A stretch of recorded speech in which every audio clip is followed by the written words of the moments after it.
नमस्कार दोस्तों, जय Shri Shyam.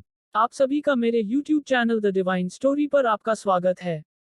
The divine story channel को सब्सक्राइब करें और वीडियो को लाइक करें, शेयर करें। कमेंट करके बताएं कि आपको कहानी कैसी लगी।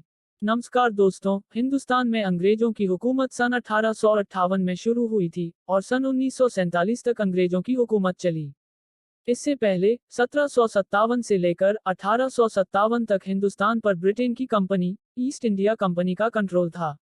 देश के वीर जवानों और स्वतंत्रता सेनानियों के साहस और बलिदान के आगे अंग्रेजों ने घुटने टेक दिए और करीब 200 साल तक अंग्रेजों की गुलामी करने के बाद हिंदुस्तान को 15 अगस्त 1947 के दिन आज़ादी मिली। 15 अगस्त 1947 को हम हिंदुस्तानी लोग इस अंग्रेजी हुकूमत से आज़ाद हुए थे और इस महीने की 15 तारीख यानी 15 अगस्त को हमारे देश की आज़ादी को 76 साल पूरे हो जाएंगे। 150 करोड़ से भी ज्यादा की मौजूदा जनसंख्या वाले हिंदुस्तान को यूं ही इन अंग्रेजों से आज़ादी नहीं मिली थी, बल्कि देश की आज़ादी के लिए लाखों हिंदुस्तानियों ने अपने देश की मिट्टी को अपने खून से सींचा था। हमारे देश को आज़ाद कराने वाले सच्चे देशभक्तों के संघर्ष, हौसले और जुनून की जितनी तारीफ की जाए, वो हमेशा कम ही रहेगी। आज हम यहाँ आपको देश की आज़ादी के उन संघर्षों के बारे में बताएंगे, जिन्हें सुनने के बाद आपके शरीर के रोंगटे खड़े हो जाएंगे और आपका खून इस संघर्ष भरी दास्ता को सुन उबाल मारने लगेगा। तो चलिए दोस्तों, वीडियो को शुरू करते हैं। 1757 से लेकर 1947 तक अंग्रेजों का गुलाम रहा हिंदुस्तान। हिंदुस्तान में अंग्रेजों की हुकूमत सन 1858 में शुरू हुई और सन 1947 तक हुकूमत चली।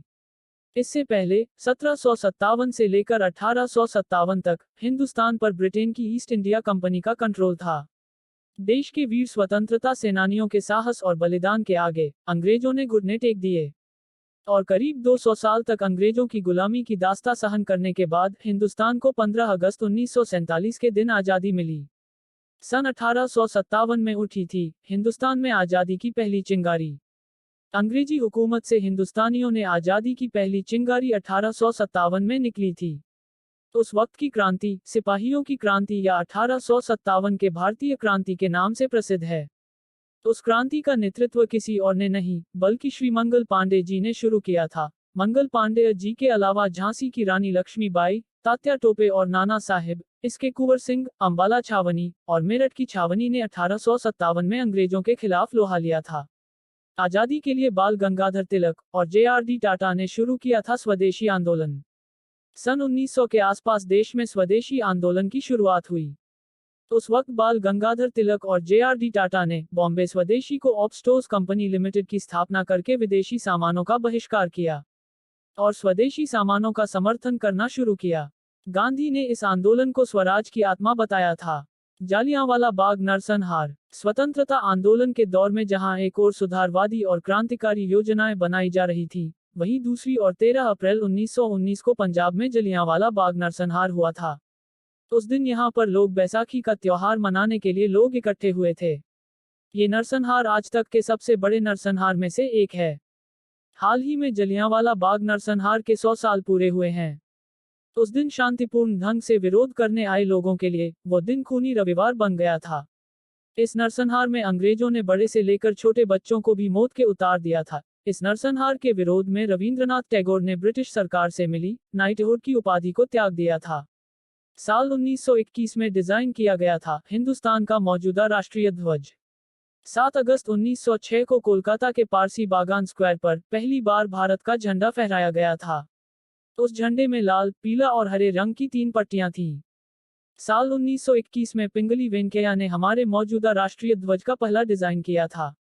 ऊपर भगवा, बीच में सफेद जिसमें 24 तीलियों वाला अशोक चक्र मौजूद है और नीचे हरे रंग की पट्टी है। इस झंडे को 22 जुलाई 1947 को राष्ट्रीय ध्वज के रूप में स्वीकार किया गया। इस तिरंगे को 15 अगस्त 1947 को फहराया गया। दिल्ली की विधानसभा में बमबारी।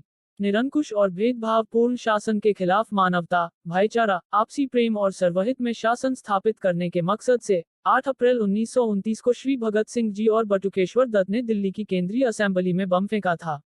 बम फेंकने के बाद उन्होंने अपनी गिरफ्तारी दी। बाद में इनके खिलाफ मुकदमा चला और 23 मार्च 1931 को फांसी दे दी गई। गांधी ने 1942 में शुरू किया था भारत छोड़ो आंदोलन।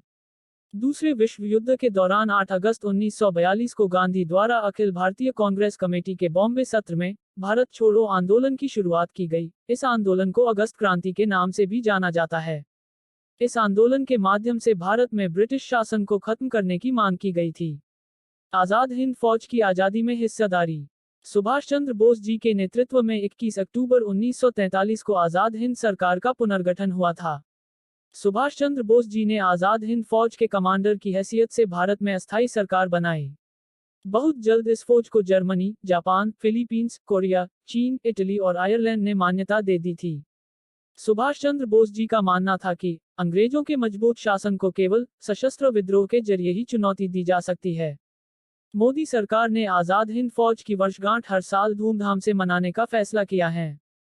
अगर हम मोटे तौर पर देखें तो हमारे देश को आजादी इसी फौज के कारण मिली थी। अगर ये फौज नहीं होती तो हमारे देश को आजादी के लिए और भी ज्यादा सालों तक संघर्ष करना पड़ता। इसलिए हम इस आजाद हिंद फौज के हमेशा ऋणी रहेंगे। इसी के बदौलत आज हम स्वतंत्र हैं।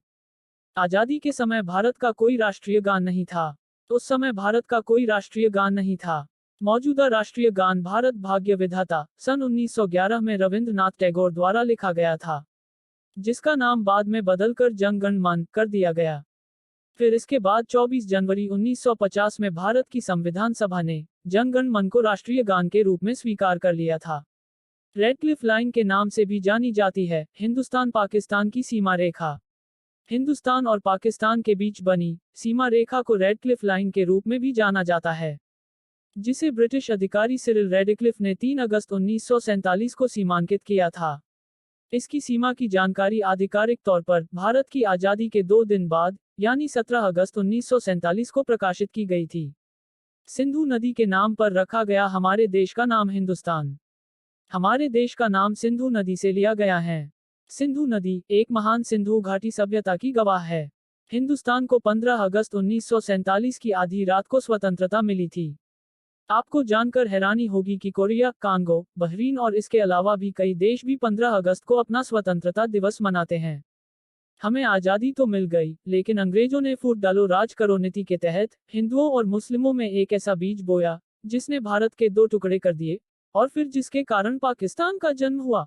आज हम स्वतंत्र तो हैं, लेकिन हम आज भी हमारे विचारों से अंग्रेजों के गुलाम हैं, क्योंकि अंग्रेजों ने कहा था कि अगर किसी देश को बर्बाद करना है तो उस देश की सभ्यता और संस्कृति को खत्म कर दो, जिसके कारण उस देश के लोग शरीर से तो भारतीय होंगे, लेकिन मन के विचारों से अंग्रेज होंगे। जिस देश के लोग अपने देश की सभ्यता, संस्कृति भूल जाएंगे, तो अपने आप ही वह देश पतन की ओर चला जाएगा। ठीक वैसा ही हम लोग कर रहे हैं। आज हम अपने देश की संस्कृति तो भूलते जा रहे हैं और पश्चिमी सभ्यता तो अपनाते जा रहे हैं। ये एक देश के लिए गुलाम होने से भी ज्यादा हानिकारक है। तो दोस्तों, इस प्रकार हिंदुस्तान की गुलामी से स्वतंत्र होने की कहानी खत्म होती है।